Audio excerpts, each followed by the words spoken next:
Are you having trouble with the textual evidence exercises in Study Island?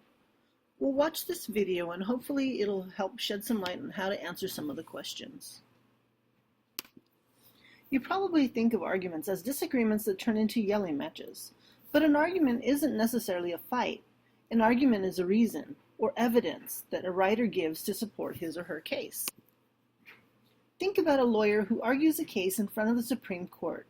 The lawyer doesn't have a fight with the judges. Instead, the lawyer presents reasons for being in favor of something or against something. The judges will decide on the argument's relevance. In other words, they will decide if the lawyer has strong evidence to back up what he or she is arguing about. The judges will also decide if the lawyer presented the reasons clearly. When you read, try to get into the habit of judging or analyzing what you read. If a character acts a certain way, decide if you think the character had good reasons for acting that way.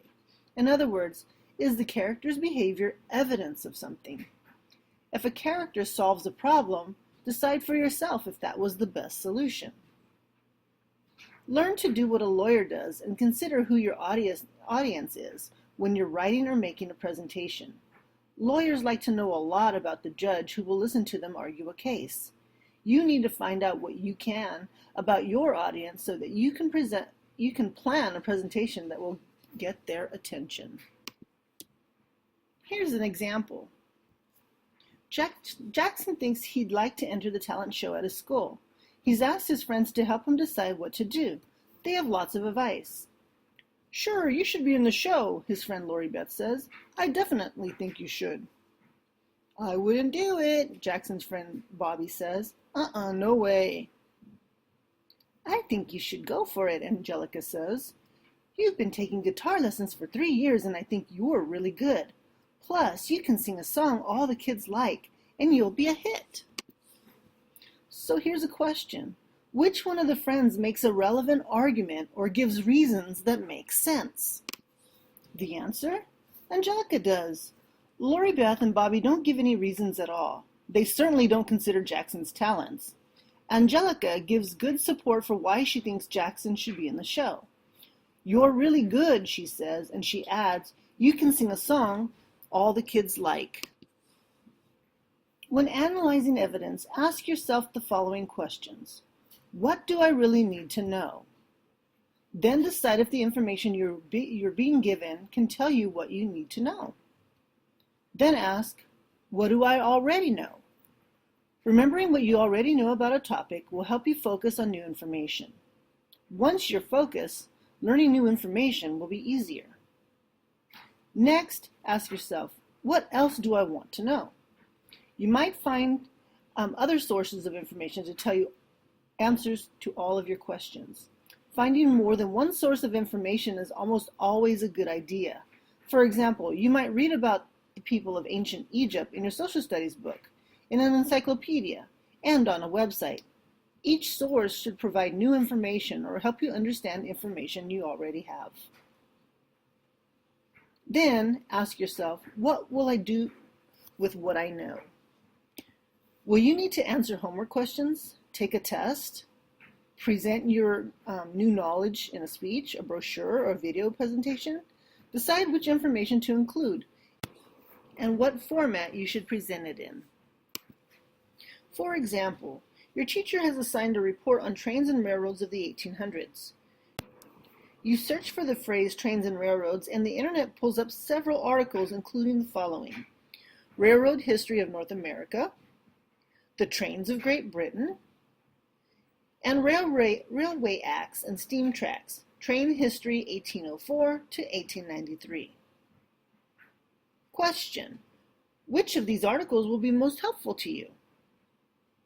Well, the best article for you to start with is clearly Railway Acts and Steam Tracks, Train History 1804 to 1893. This article should explain the train and railroads specifically from the 1800s. Now let's move on to textual evidence.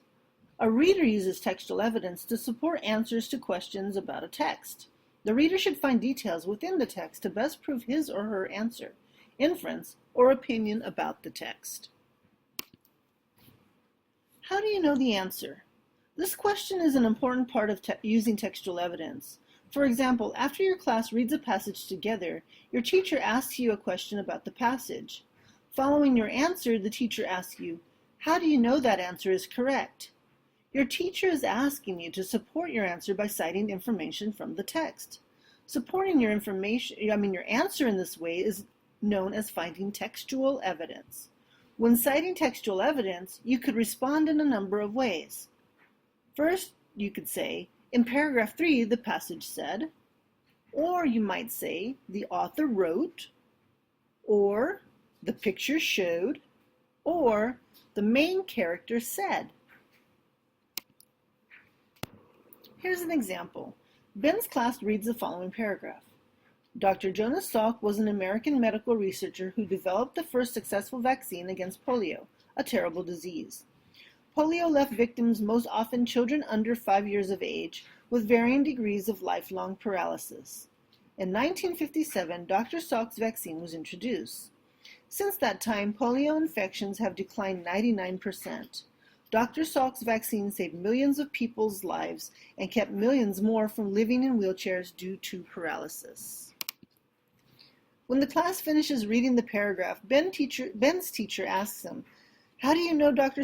Jonas Salk made important contributions to medicine?" Ben responds by saying, "The doctor developed the world's first polio vaccine. This caused the disease to be nearly removed from this planet, which saved lives and kept people from being paralysis."